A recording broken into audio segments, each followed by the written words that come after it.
Mil gracias por sumarte al seminario. La verdad, es un privilegio. Este, y no te quiero sacar tiempo, porque dado que con la diferencia de hora y ambos vivimos dando clases y demás, entonces mejor aprovechar el tiempo. Eduardo, el seminario es tuyo.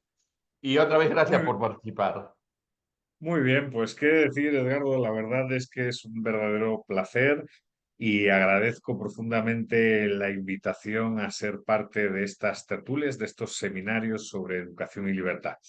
Honestamente, para mí la presentación requiere, bueno, representa en cierto sentido un pequeño reto porque aunque me interesa mucho todo lo que tiene que ver con instituciones, sobremanera en el entorno iberoamericano, calidad de la democracia y tal, pues esto de sumergirme en lecturas pues sobre educación con objeto de sacar adelante pues una reflexión siempre representa un reto. Dicho esto y agradeciendo la invitación, pues vamos a ver qué sale hablando sobre policentricidad, que es un tema que me entusiasma, me apasiona y en este caso pues asociado un poco a la cuestión de la educación, ¿no?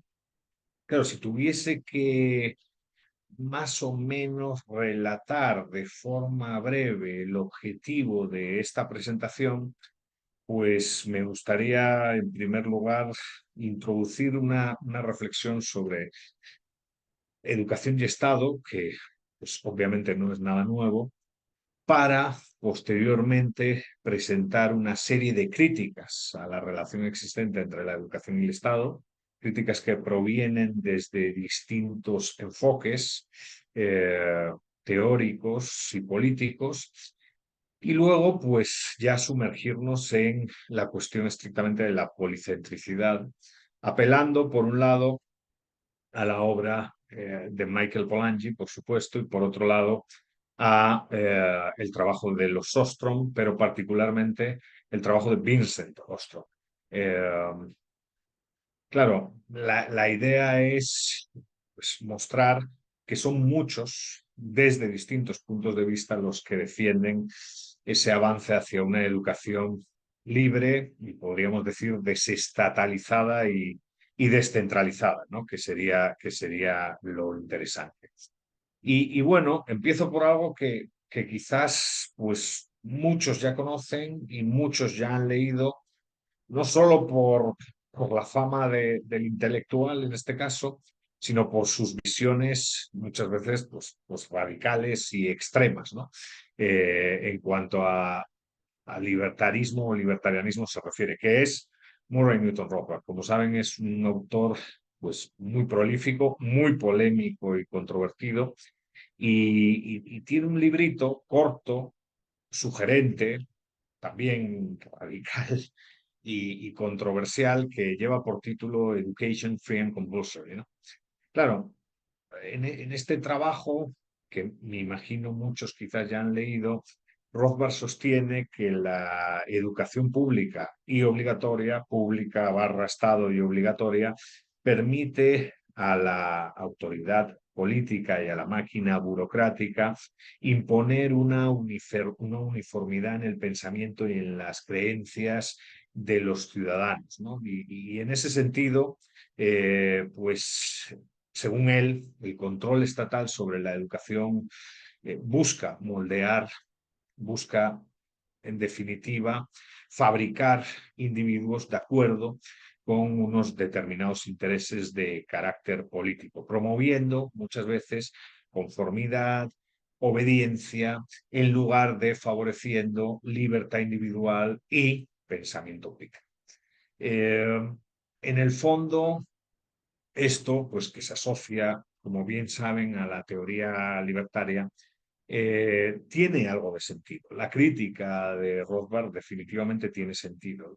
Cuando contrastamos pues, estas reflexiones con, por ejemplo, autoras, filósofas que provienen de la nueva izquierda, como Nancy Fraser en su trabajo Reconocimiento y Redistribución, pues lo que más o menos se busca a la hora de proponer soluciones, en este caso desde un punto de vista completamente alternativo al de Rothbard, son soluciones de acción afirmativa que atacan los efectos y medidas transformadoras que se supone atacan las causas. Y es ahí donde este tipo de literatura pues favorece en cierto sentido, un control absoluto sobre la educación, dando en cierta medida la razón a Rothbard, ¿no? Ahora bien, la defensa de la educación libre y voluntaria muchas veces no solo proviene desde visiones estrictamente libertarias, ¿no? O anarcocapitalistas, en este caso como la de Rothbard. Pero sí es cierto que Rothbard es uno de los autores que aboga por un sistema educativo basado en la libertad de elección, donde, por ejemplo, los padres tengan el derecho de decidir cómo, dónde y por quién serán educados sus hijos sin que haya una intervención de carácter burocrático de por medio, ¿no? Y en esencia, Rothbard, aunque repito, probablemente muchos ya lo conozcan, el trabajo y su visión, argumenta que una educación verdaderamente libre permitiría una diversidad de ideas y una diversidad de métodos pedagógicos en contraposición pues, a un sistema estandarizado y monopolizado por el Estado, ¿no? Que tendría un problema de gestión de la información y de gestión del conocimiento. Entonces, en ese sentido, ahí ya podemos ver cómo desde el libertarianismo quizás más duro subyace esa lógica policéntrica, ¿no? ¿Y por qué subyace esa lógica policéntrica? Porque, bueno, la educación pública, barra estatal, la educación obligatoria, según este autor estadounidense, pues tiene un impacto terriblemente negativo. La escolarización obligatoria para este autor no solo viola la estructura de derechos y libertades de la persona, sino que también es perjudicial para el propio desarrollo de los jóvenes, ¿no? Y señala que no todos los jóvenes aprenden de la misma manera o al mismo ritmo. Un sistema obligatorio tiende forzosamente a ignorar estas diferencias individuales, imponiendo muchas veces un modelo, entre comillas, de talla única que puede ser dañino para algunos estudiantes.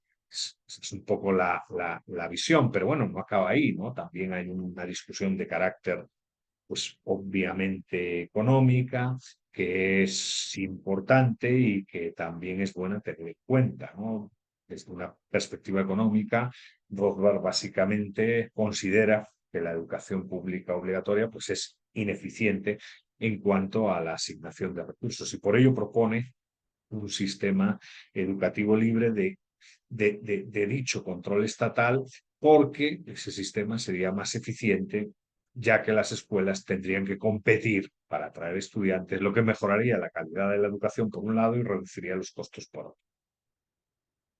Claro, estas son cosas un poco cliché y un poco relevantes que muestran una conexión con eso que a futuro discutiremos sobre policentricidad, pero, pero evidentemente hay más, ¿no? Hay algo en este trabajo por el cual estamos empezando esta reflexión sobre educación, policentricidad y libertad, en este trabajo breve de Rothbard, que a mí me interesa mucho, que es el papel de la familia y el papel de la comunidad. En esencia, y creo que esto es importante, Rothbard defiende la idea de que la educación debe ser responsabilidad de las familias y también de las comunidades locales. De hecho, considera que las familias, al ser las más cercanas a los intereses y necesidades de los hijos, pues están mejor posicionadas para tomar decisiones sobre educación, pero también sugiere que las organizaciones comunitarias y las asociaciones voluntarias podrían desempeñar un papel sin duda clave en la provisión de educación. Y esto es una cuestión interesante que otra vez es compatible totalmente con esa dinámica de policentricidad que veremos al futuro. Dicho esto, y después de reflexionar brevemente analizando el trabajo de Rothbard sobre familia y comunidad, sobre la cuestión económica, sobre la cuestión, obviamente, de la libertad, el mayor problema, la principal crítica que desarrolla este autor tiene que ver con el adoctrinamiento, ¿no? Al final, la educación, la provisión del servicio educativo de forma centralizada por parte del Estado, y de forma obligatoria, pues suele utilizarse como una herramienta, o ha sido utilizada como una herramienta de adoctrinamiento ideológico.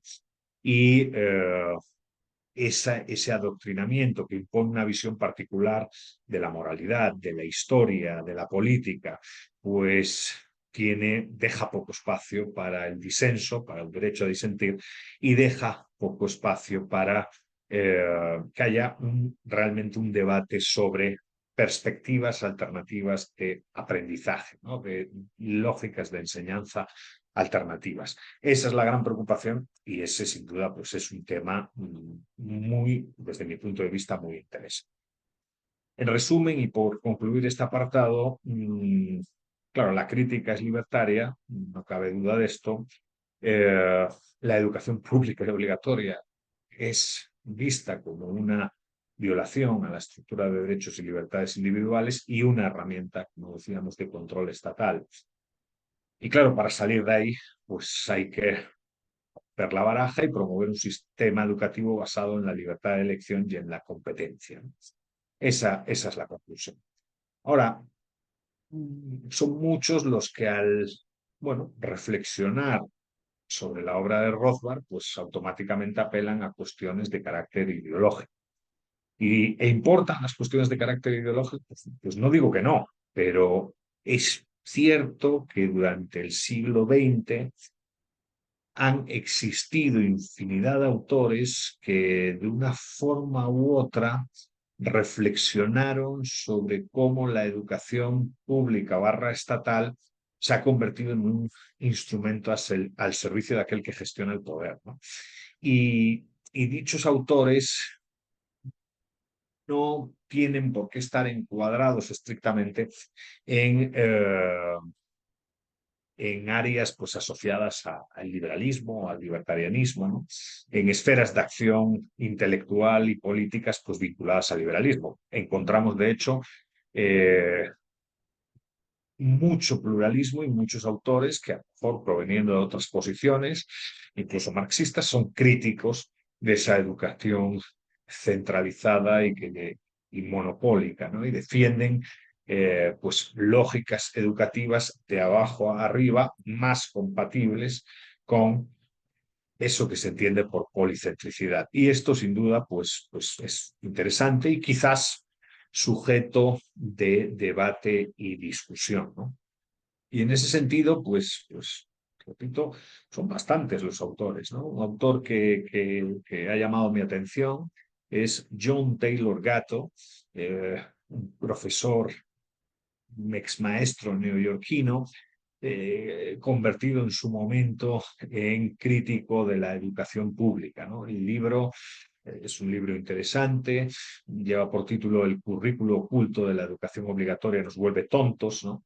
Eh, y luego tiene otro trabajo, The Underground History of American Education, y básicamente este pues, profesional de la educación argumenta que el sistema escolar está diseñado para adoctrinar a los estudiantes, un poco en conformidad con lo que habíamos indicado de Murray Newton Rothbard, en la obediencia y en la conformidad, ¿no? Obediencia y conformidad.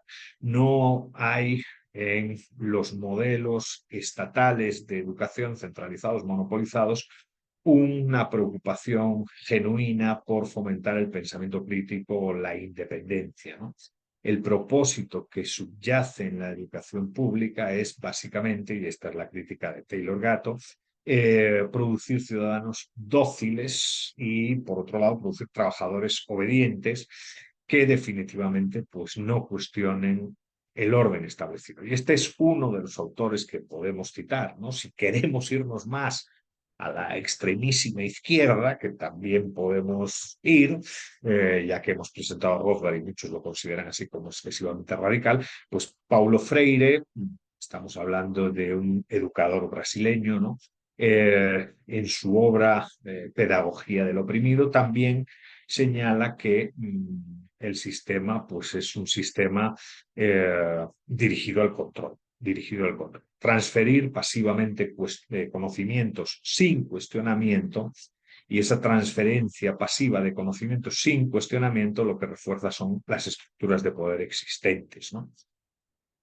Si queremos seguir en esa locura muchas veces, ¿no? De autores vinculados a la izquierda, que en cierto sentido pues, han sido críticos con los modelos educativos, incluso podíamos tirar del hilo y hablar de Noam Chomsky, ¿no? Chomsky, pues saben, es famoso por muchos libros, ¿no? Pero bueno, uno de ellos es Manufacturando el consenso, ¿no? La economía política de los medios de comunicación. Y aunque en ese trabajo y como se puede suponer, este autor estadounidense se centra más en los medios de comunicación como herramientas de control y adoctrinamiento, pues también ha discutido, quizás tangencialmente en la periferia, cómo muchas veces el sistema educativo pues, ha sido utilizado para moldear ideología y mantener el control social.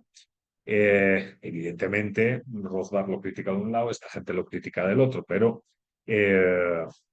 para Chomsky, muchas veces esa educación estatal que él defiende, entrena a los estudiantes, a los jóvenes, a aceptar la autoridad y el sistema vigente. Falta, como decían otros autores, pues esa capacidad para fomentar el pensamiento crítico, para preguntar, ¿no? Para constantemente pues, poner dudas sobre la mesa y favorecer un debate rico de ideas, ¿no? Esto es muy interesante. Bueno, la Universidad de las Hespérides, uno de los lemas que tenemos es pregunta más o haz más preguntas, ¿no? Entonces, eso es un poco lo que se critica, ¿no? Otro autor muy interesante es Ivan Illich, que es un pensador austriaco asociado al anarquismo, y tiene un trabajo de 1971 que lleva por título La sociedad desescolarizada, ¿no? Y evidentemente, pues en ese trabajo lo que se presenta en cierto sentido es una crítica feroz de la educación institucionalizada, entendiendo institucionalizada como educación de carácter pública, pero también educación privada altamente intervenida, ¿no? O sea, con currículums nacional base muy abusivos o muy excesivamente comprometidos con la regulación, ¿no? Entonces ahí hay un trabajo también relativamente interesante y sugerente, ¿no? ¿Por qué? Porque hace hincapié en lo mismo que hemos señalado de Rothbard, adoctrinamiento que restringe la libertad por un lado y que restringe la creatividad por otro. La propuesta es una desescolarización de la sociedad, sugiriendo pues instituciones educativas autónomas, muchas veces informales, con objeto de pues, luchar contra ese control social, ¿no? Y con objeto de favorecer, según él, verdaderos espacios de aprendizaje. Entonces, claro, como pueden ver, son muchos y muy variados la oferta de autores, ¿no? Podríamos, incluso tirando un poco del hilo también, pues eh, ver incluso reflexiones a lo mejor desde el marxismo extremo de Foucault, ¿no? De ver cómo algunas instituciones pues, son herramientas de poder y control social. Pero esto también se ve en la literatura. La literatura ha sido muy crítica, la literatura de ficción, con los sistemas centralizados de provisión monopólica de educación, ¿no? Y me viene a la mente, por ejemplo, por un lado Aldous Huxley, ¿no? Y por otro lado Lois Lowry, ¿no? Me interesa mucho Lois Lowry y su trabajo de Giver, porque aunque obviamente es expresión de una crítica, por decirlo de alguna manera, bastante dura eh, a Platón y a la visión platónica de la República. También ahí hay una crítica a esa provisión de educación centralizada por parte del Estado, ¿no? Que, bueno, que en el caso de Platón, pues bien, todos sabemos que se había esforzado por diseñar un modelo de ascenso social y de gestión de clases sociales con un filtro educativo que servía para discriminar quién valía y quién no. Entonces, después de este breve repaso a distintos autores en distintas esferas y desde distintos enfoques teóricos, lo que se observa es que muchas veces la educación no se ve como una herramienta emancipatoria, en el buen sentido de la palabra, sino como un proceso que favorece estructuras de poder existentes, estructuras de poder imperantes, ¿no?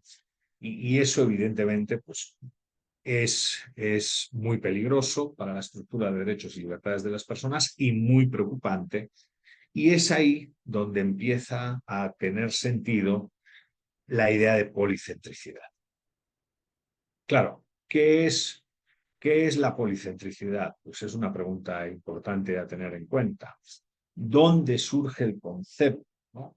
¿Dónde pueden estar las raíces para comenzar a reflexionar de forma más o menos seria sobre esta cuestión? ¿Quién o quiénes lo desarrollan? ¿No? ¿Y por qué es importante apostar por dinámicas policéntricas en el terreno de la educación? Bueno, son varias preguntas que pueden pues, motivar un debate, una discusión y que pueden incluso pues, favorecer el desarrollo de una agenda de investigación. Hablar de policentricidad es hablar de múltiples centros de decisión al interior de un sistema. Es en cierto sentido, la policentricidad implica que las decisiones que se toman al interior de un sistema se producen de manera descentralizada por varios actores independientes que, sin embargo, están interconectados, interrelacionados, en cierto sentido, coordinados entre sí. Y este concepto de policentricidad, pues a lo largo de la historia, definitivamente ha sido aplicado a infinidad de campos, ¿no? Pues la economía, el estudio de formas alternativas de gobernanza, el derecho, incluso la filosofía de la ciencia. Claro, ¿qué autores hablan de policentricidad? ¿No? Pues evidentemente los Ostrom, el matrimonio de los Ostrom, Vincent y Elinor Ostrom, son autores que automáticamente se asocian a la cuestión de la policentricidad. Charles Thibault, ¿no? Que obviamente introduce esa idea de la policentricidad en un contexto económico con su famoso artículo, ¿no? Pure Theory of Local Expenditures y obviamente Michael Polanyi. Michael Polanyi. Me gusta mucho Michael Polanyi. Creo que el concepto de policentricidad de alguna forma está estrechamente ligado con su trabajo en el área, obviamente, de la filosofía de la ciencia. Siempre es un autor que a mí en lo personal pues ya he dicho, me interesa, pero es que además lo veo como una especie de perdedor, ¿no? O sea, cuando se habla de filosofía de la ciencia, pues ustedes seguro, pues ya tenemos todos la lista, ¿no? En la cabeza, ¿no? Karl Popper, Imre Lakatos, Thomas Kuhn, Feyerabend, ¿no? Y muchas veces en esa dinámica mainstream siempre se olvida a Michael Polanyi, ¿no? Y curiosamente su hermano, el comunista, autor de la Gran Transformación, pues es el súper conocido, ¿no? Michael Polanyi en su momento fue un académico, pues, sin lugar a dudas, muy prestigioso, un académico que además triunfó no solo en el campo de la filosofía de la ciencia, sino también de la química y en un principio también de la medicina. Y fue una persona pues, que empezó a defender estas visiones policéntricas, es decir, completamente descentralizadas, pero al mismo tiempo interrelacionadas, cuando bueno, pues, visitó la Unión Soviética y vio lo que implicaba la centralización y la concentración de poder, ¿no? Al final, hablar de policentricidad, da igual el campo en el cual estemos pues, abriendo la reflexión, es hablar de desconcentración de poderes, es hablar de división de poderes, es hablar de, en cierto sentido, ampliar la estructura de oportunidades, ampliando la oferta y con ello pues ampliando nuestra libertad, ¿no? Entonces, es muy interesante su trabajo. Polanyi fue uno de los que utilizó e intentó popularizar la idea de policentricidad, pero como ya he señalado, no es. ¿Qué trabajo quizás es, pues desde mi punto de vista, muy relevante a la hora de reflexionar sobre el valor de la policentricidad y llevarlo a la educación? Pues quizás el texto que hay que leer es La República de la Ciencia, ¿no? The Republic of Science, Its Political and Economic Theory, que es un texto de inicios de la década de los 60. Y Polanyi, pues básicamente en ese artículo, en ese trabajo, argumenta que la ciencia es un sistema policéntrico y es un sistema policéntrico porque no existe un único centro de autoridad o control que dirija la investigación científica. En lugar de eso, por un lado los científicos individuales, por otro algunas empresas y laboratorios, por otro las comunidades científicas actúan de manera autónoma pero interconectadas y contribuyen con esa autonomía e interconexión al progreso del conocimiento, a generar conocimiento. Conocimiento que, si los canales de comunicación y también de acceso a la información son adecuados, pues irá increciendo constantemente, ¿no? Se requiere evidentemente libertad para eso, ¿no? Se requiere evidentemente libertad para eso.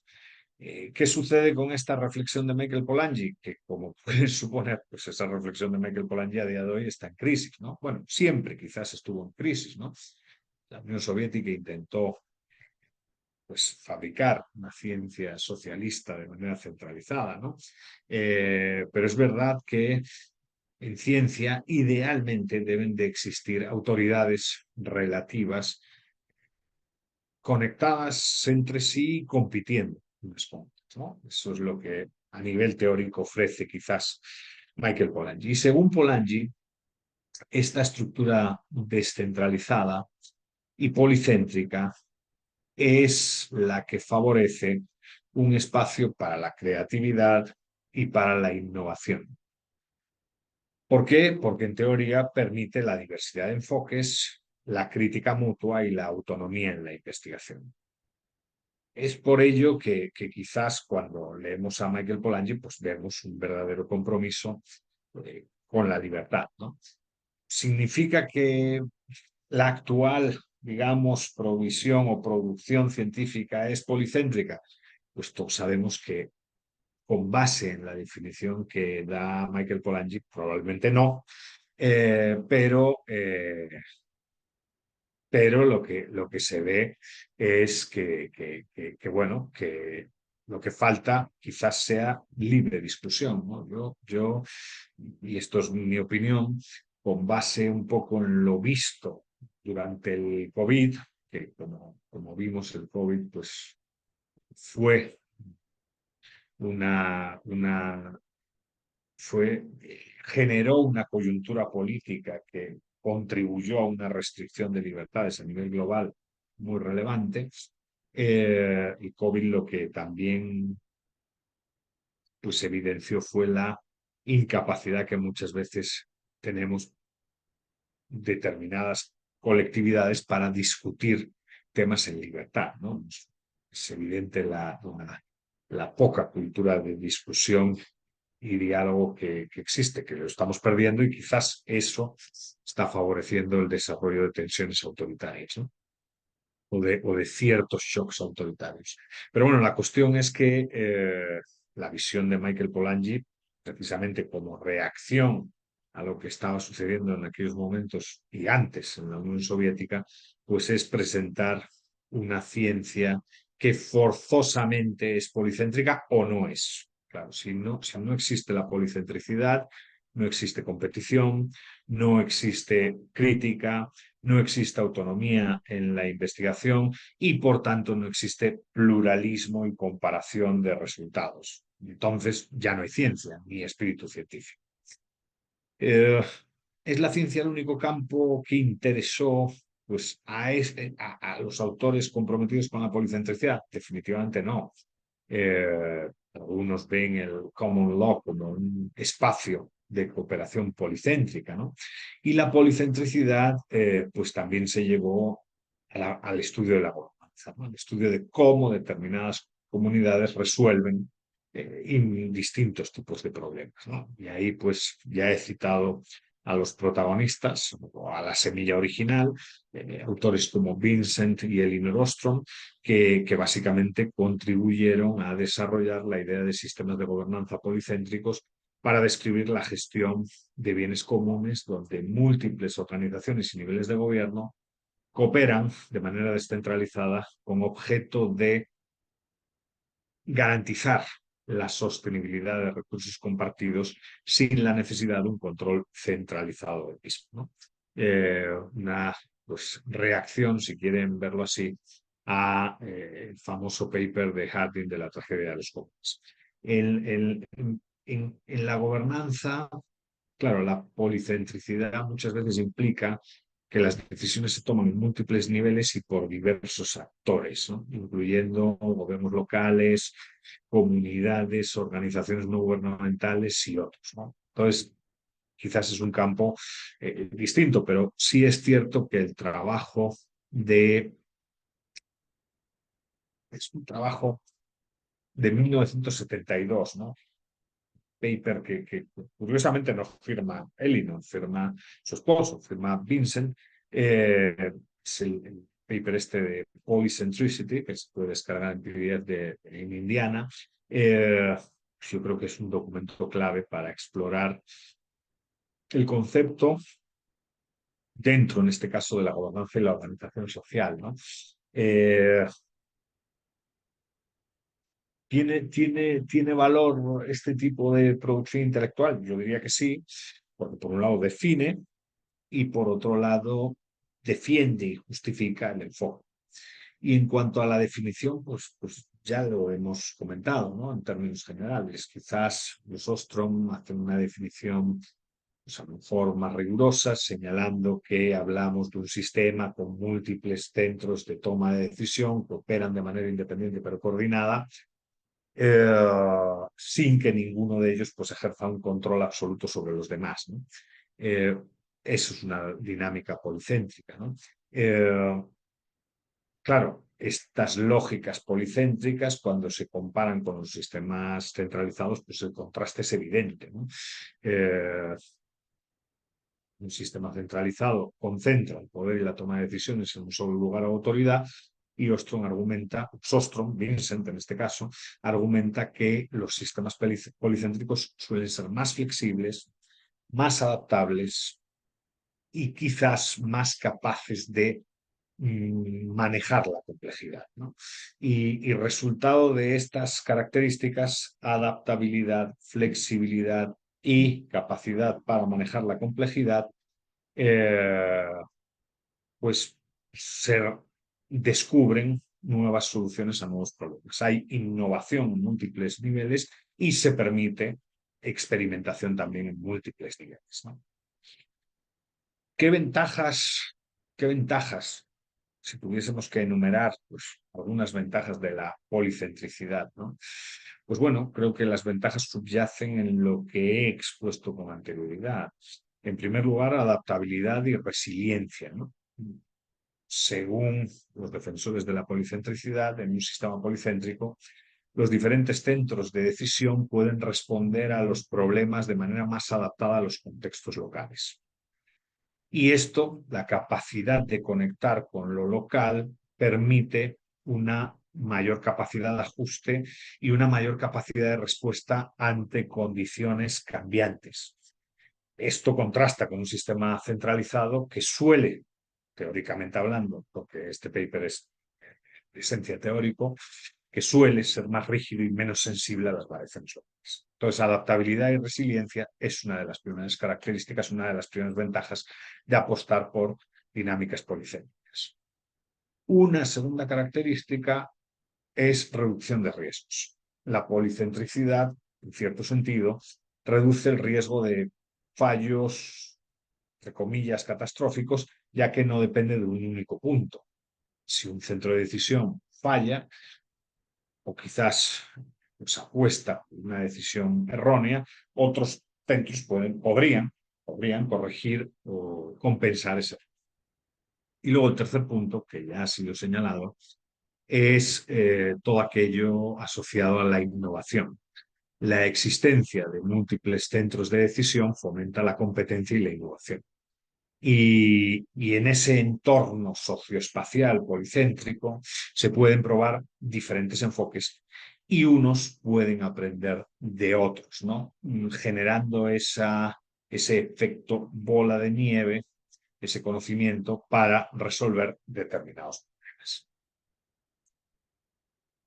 Evidentemente, esta, este trabajo teórico, pues los Ostrom lo analizan y describen distintas situaciones en la gobernanza de recursos comunes, como saben, los trabajos de Elinor fundamentales, ¿no? Gobierno de los comunes, pero también comprendiendo, entendiendo la diversidad institucional, que son dos grandes libros.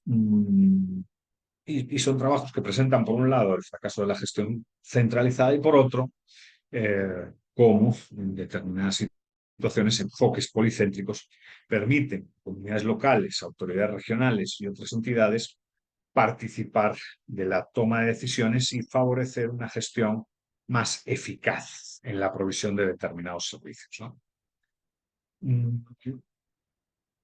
Claro, al final, y de lo visto hasta el momento, pues parece que la noción de policentricidad aplicada a la educación implicaría, por un lado, desestatalización de la educación y, por otro lado, absoluta descentralización en la provisión de servicios, ¿no? Y eso es bastante interesante, pero en términos de política pública, bastante complejo de hacer. Pero si pensamos en libertad educativa, el desarrollo y fomento de dinámicas policéntricas a través de la descentralización, por lo menos, parece de gran relevancia. ¿Ha sido esto pues, objeto de investigación académica? Porque, claro, no estamos hablando, hemos presentado pues, críticas a la provisión monopólica de educación por parte del Estado desde distintos enfoques.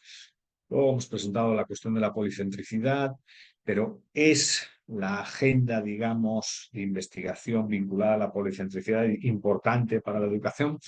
Bueno, pues quizás de forma explícita, no tanto, pero hay autores que han, pues, por lo menos opinado al respecto, ¿no?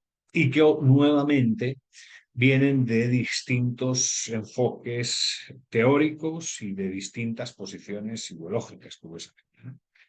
Hay un autor que se llama Paul E. Peterson, en su momento, pues, director del programa de política educativa y gobernanza de la Universidad de Harvard, y tiene una obra, bueno, tiene dos obras, pero una que es The Price of Federalism y una segunda que es School Politics Chicago Style.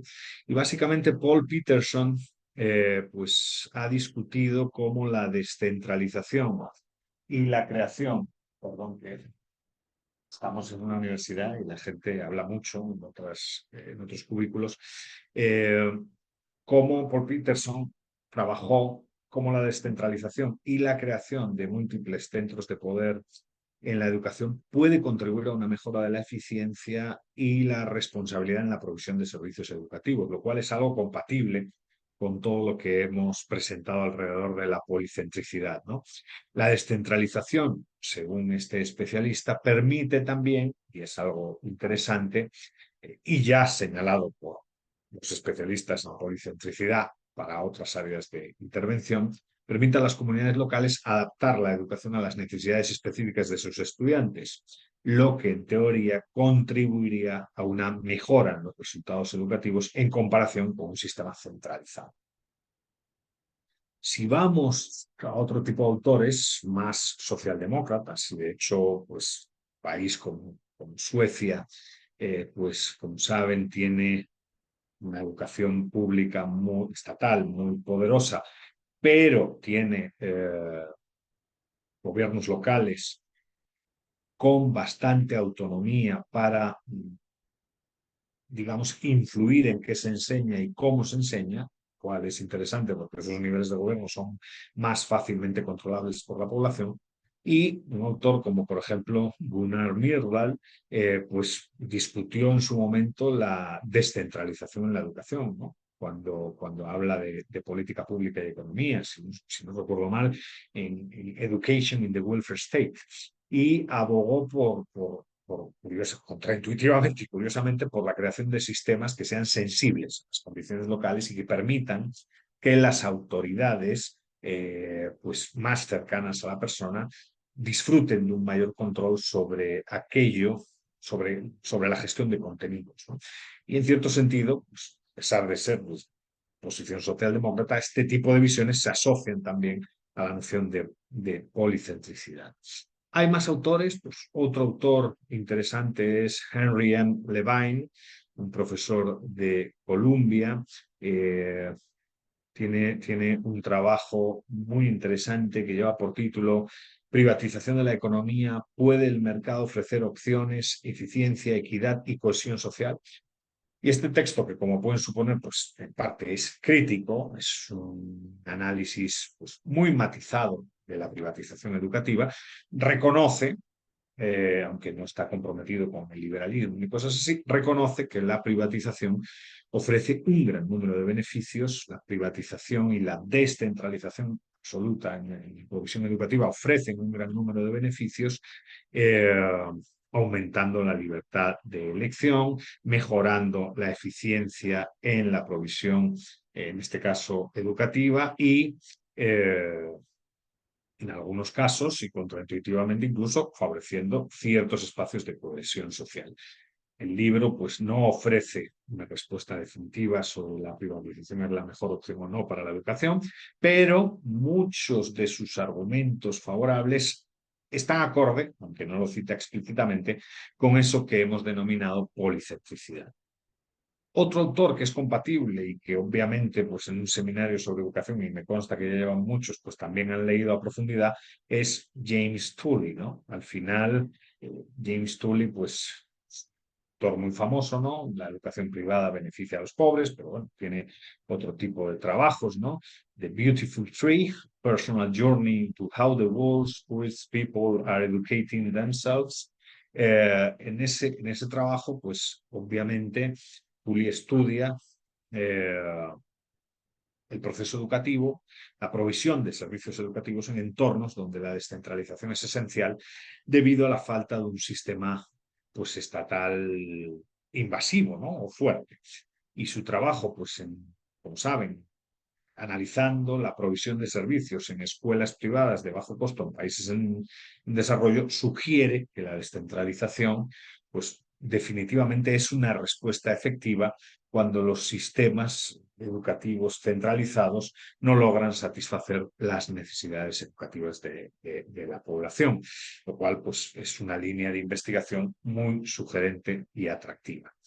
Hay más autores y uno de ellos es Robert Reich. Eh, Reich, pues básicamente en su momento fue político y es una persona que ha discutido cómo la descentralización puede ser un motor para la innovación educativa y cómo las comunidades, cuando se les da el poder, pueden desarrollar sistemas educativos que están mejor alineados con las necesidades económicas y sociales locales. O sea que ven que hay una narrativa desde distintas perspectivas que llega a las mismas conclusiones, sí de policentricidad a la hora de proveer educación hablamos, ¿no?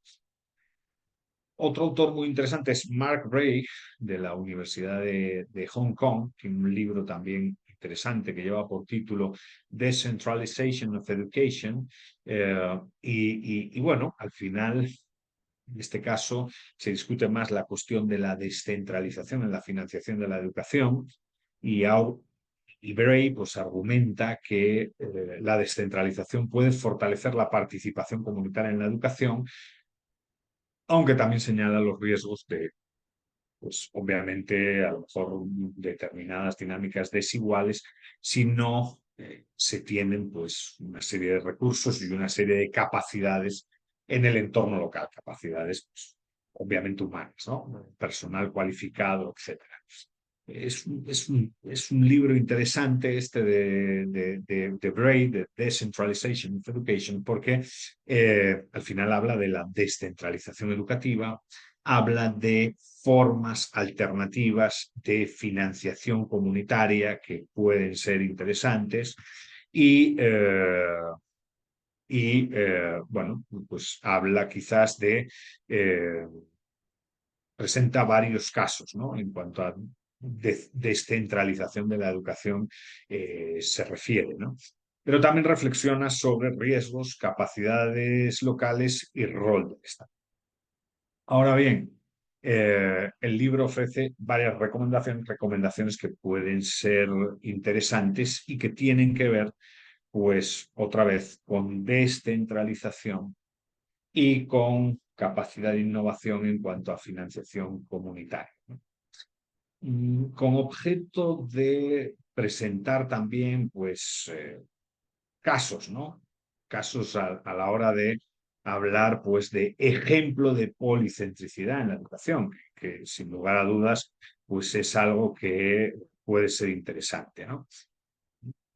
Claro, cuando hablamos de esto y hablamos estrictamente de privatización, pues a lo mejor no existen casos reales, ¿no? Yo creo que al hablar de policentricidad, como decíamos, hay que hablar, por un lado, de descentralización y por otro lado, de privatización. Pero evidentemente, como hay varias dimensiones solapadas, pues el Estado, el gobierno central, siempre va a tener algo que decir, ¿no? Eh, ¿Qué países podríamos interpretar como países que poseen un sistema educativo policéntrico? Eh, Países Bajos, Holanda, yo creo que entra en la categoría de un país policéntrico. Es un sistema educativo donde la mayor parte de las escuelas son privadas a pesar de que están financiadas de forma pública. El concepto de libertad de educación es relevante en la narrativa educativa existente en el país. Los padres pueden elegir entre una amplia gama de escuelas privadas que reflejan diferentes filosofías religiosas, pedagógicas y culturales, lo cual es interesante, y por ello pues el sistema quizás podría ser catalogado como policéntrico, ¿no? Eh, hay que hacer referencia a algo muy importante, el alto grado de autonomía que tanto las escuelas públicas como privadas disfrutan en cuanto a gestión educativa se refiere. El problema suele ser siempre los currículums nacionales base. Otro país que a lo mejor puede ser catalogado como policéntrico en cuanto a provisión de servicio educativo se refiere es Bélgica, ¿no?